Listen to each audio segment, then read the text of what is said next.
Hey, this is Scott Kokenauer. I'm so glad to be here. It's been 2 weeks. I took off for Christmas and New Year's, and this is the first episode of 2021. Saw a meme yesterday. It said, I've completed my 7-day trial for 2021. I'd like to cancel my subscription.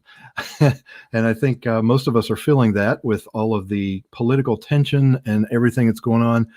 But we're here to talk about excellence. I think in the midst of any circumstance, you can be excellent and you can be pursuing excellence. So that's what we're talking about today.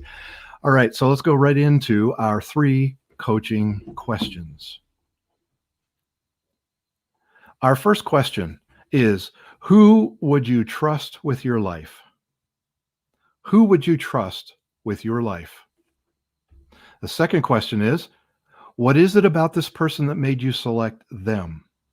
When a person came to your mind, when I asked that first question, what is it about this person that made you select them that you would trust your life with? And third, what does a person have to possess to be trustworthy?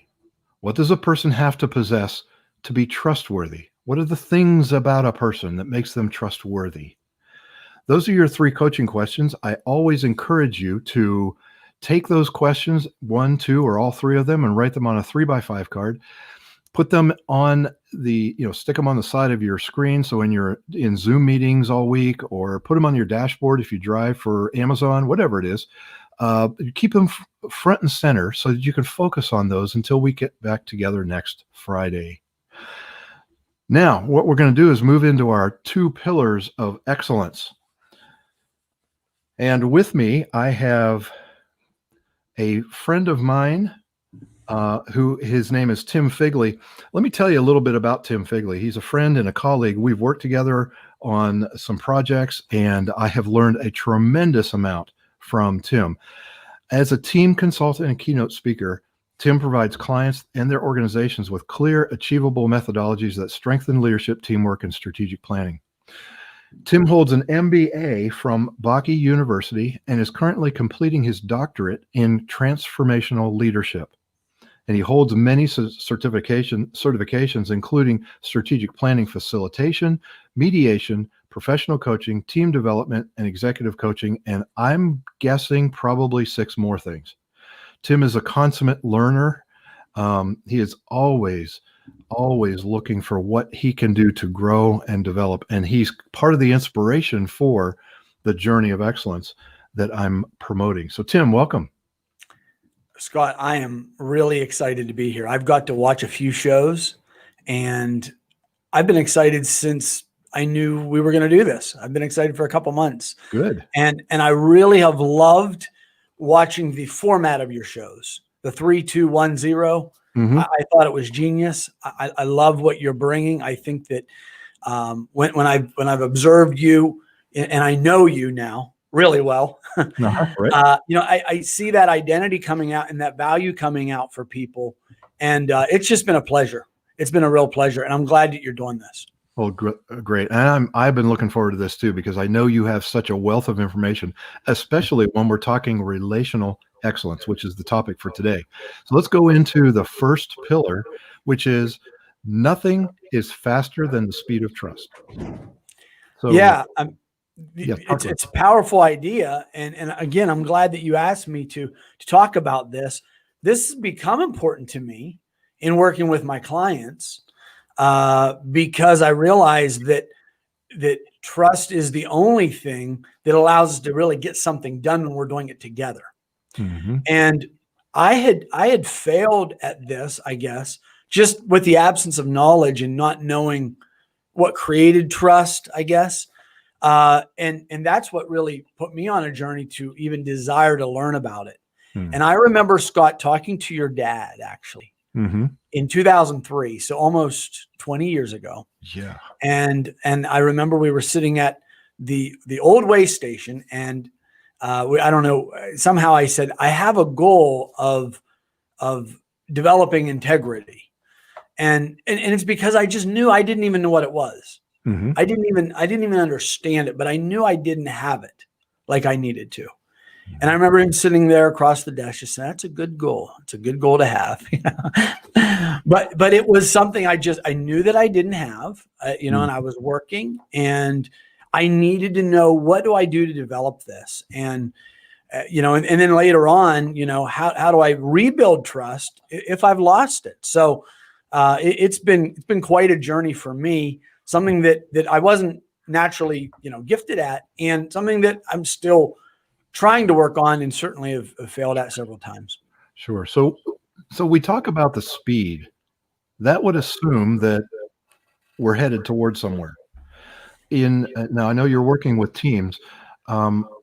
What is it that helps a team get what they need to get done faster with trust than without trust? Yeah. I mean, again, great question. So it is fascinating, the idea of trust makes things go faster, or nothing is as fast as the speed of trust. And the idea here is, you can imagine a leader in an organization, and when they talk, if people don't believe them, it's known that there's a bit of a trust tax. Mm-hmm. So let's say somebody is talking, they don't have a lot of credibility, people don't trust them like they would, maybe someone else in their life, and they maybe believe about 60% of what that person says. Mm-hmm. So we can imagine then how much they're going to act on that. They're probably going to act on it at about a 60% level. Right.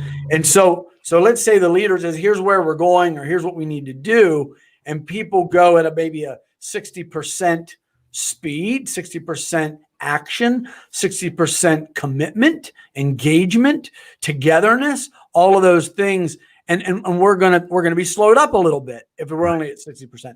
The team that's at more 85%, we believe 85% of what he says. That means we trust what he says, that he actually knows what he's talking about, that he knows where he's going, that he knows or she knows where she's going, and why we need to go there, and that it's the right thing to do. Right. We all trust that.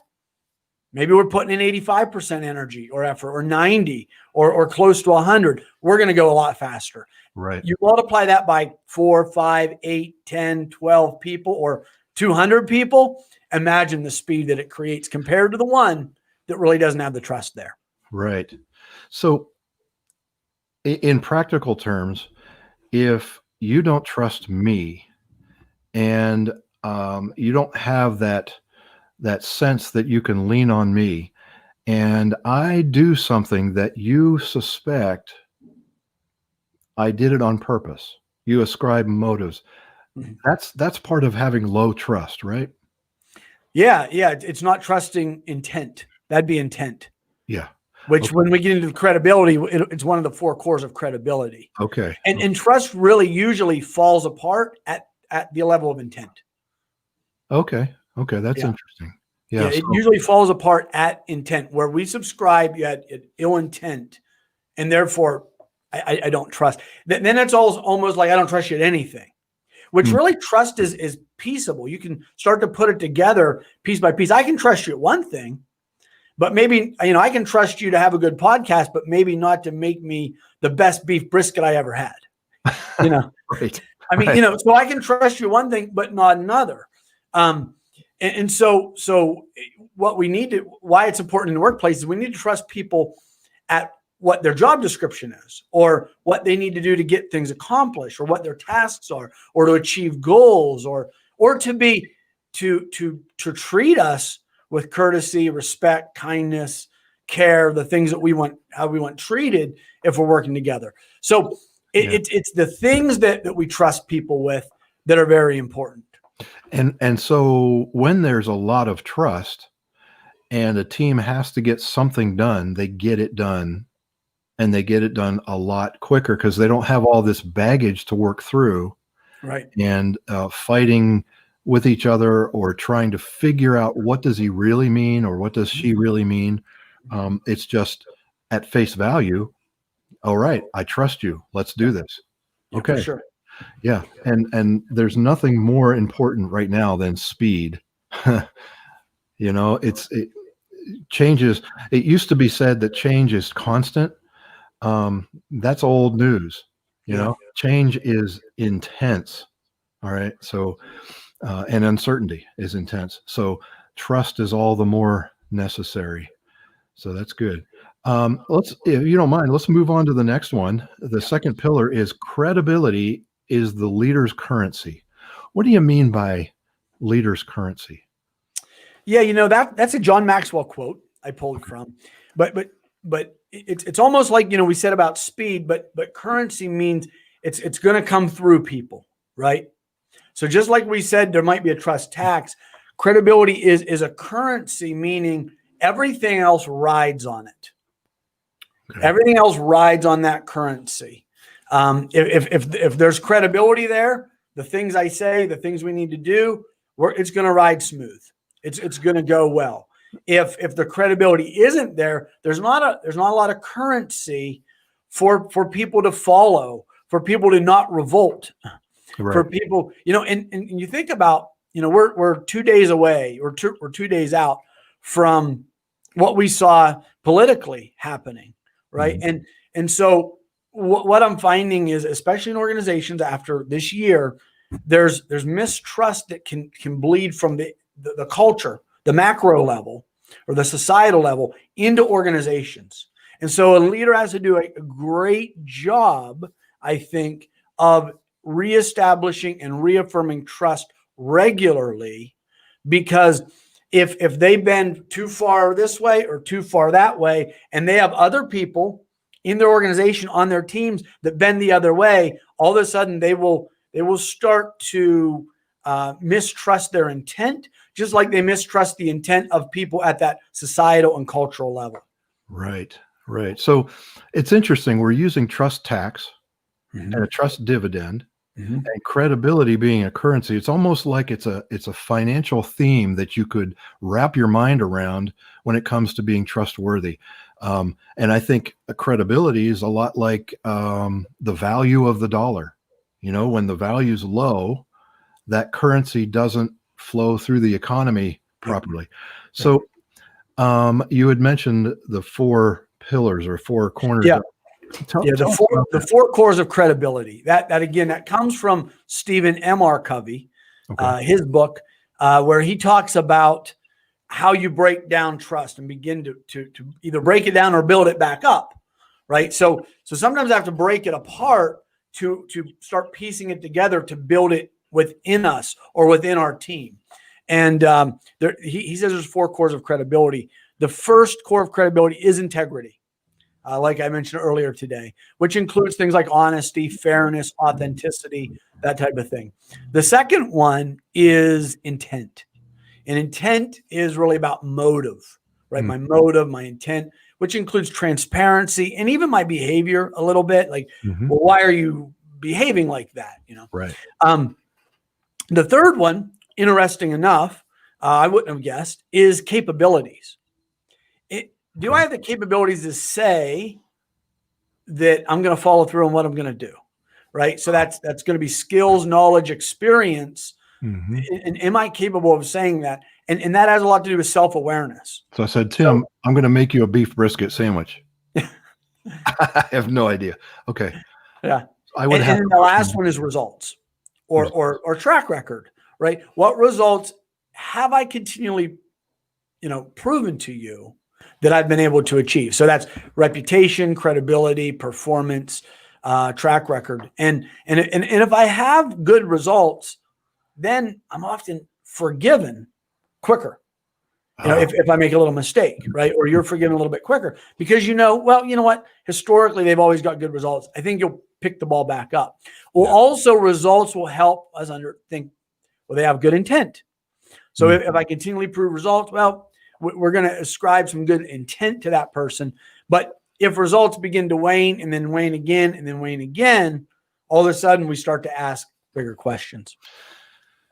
Okay, so I'm a leader and I just came back from a coaching group, convene or Vistage or whatever. Yep. And I meet with my leadership team and I say, hey, I heard this new concept. I want us to instill this. But the problem is over the past 4 months, this is the fourth new initiative.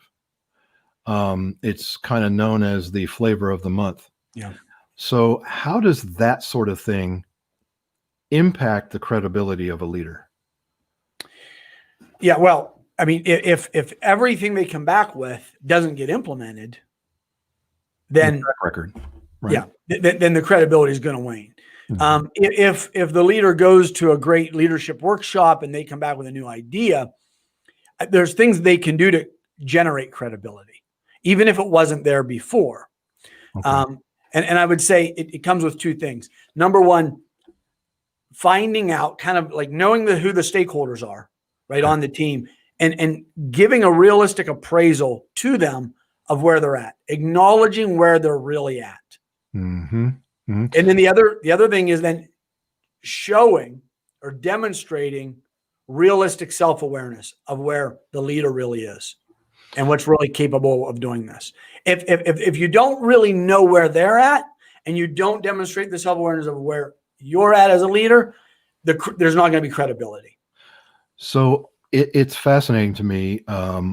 The person of excellence, I break into 6 systems, like those systems in the body. Yeah. They work independently, but they're interrelated. If one goes bad, the others are impacted. Yeah. And so one of the other systems is the emotional excellence. Mm-hmm. What I'm hearing you say is this relational excellence bleeds into emotional excellence quite a bit. Yeah, for sure. So yeah, we are holistic individuals and we can't compartmentalize ourselves and say, I'm really good at the relational excellence, horrible at emotional excellence. Oh yeah. You just can't. Yeah, they're like this. Yeah. They're like this, I would say. Yeah. Yeah. So just like the respiratory system and the circulatory system, I mean, they work, they each have their own function, but they function best when they're functioning together. Yeah, for sure. For Well, sure. I would agree. All right. So again, give us the 4 cores of credibility one more time. Yeah. So the 4 cores of credibility: integrity, Okay. intent, Mm-hmm. capabilities. Mm-hmm. What am I capable of doing? And results. Okay. Okay. Track record. All right. Tim, it's been fascinating. We're going to have you back on the show again down the road. This wasn't long enough. It never is, right? Yeah. So we've been talking. Nothing is faster than the speed of trust. That's the pillar 1. Pillar 2 is credibility is your currency as you lead, whether you're leading a family, a volunteer effort, or an enormous corporation with multiple teams. Thank you again, Tim. I'm going to keep you on here with the takeaway. So we talked about 3 questions, 2 pillars. We're now at the 1 takeaway. What are you going to do when you hang up from this podcast or this show or whatever, however you're getting connected to this? One of the things I'm going to encourage you to do, the thing is get on Google and search traits of trustworthiness. Put that in quotes. Yeah. What you will end up with is a list of things that various individuals have put together. Assess yourself and determine what are 1 or 2 things that you don't think you currently possess that you could really start working on. That's your takeaway. Tim, thank you so much for your time. I'm going to close out here, but hang on. Let me close out. I'm already going to the takeaway on Google. Okay, go do it. You do that. All right. So one last thing I want to talk to you about is the book club. If you go to servingstrong.com/book club, this is a collaborative sort of thing. I have a subscription. It's totally free for you. And it's because I want you to hold me accountable to read more. Great leaders are readers. But I recognize that not all leaders have time to read everything they want to read. And so what I'm doing is you hold me accountable by receiving an email once a week, and I will read a book and forward you in that email the salient points that come out of that book for me. It's something that helps me. It can help you as well. So I encourage you, jump on that book club. It's totally free. You get an email and you get some salient points. And I also include some coaching questions, a lot like the 3 questions that we have in these episodes. I really encourage you to do that. Thank you for your time. I really appreciate it. May this be a great, excellent day for you.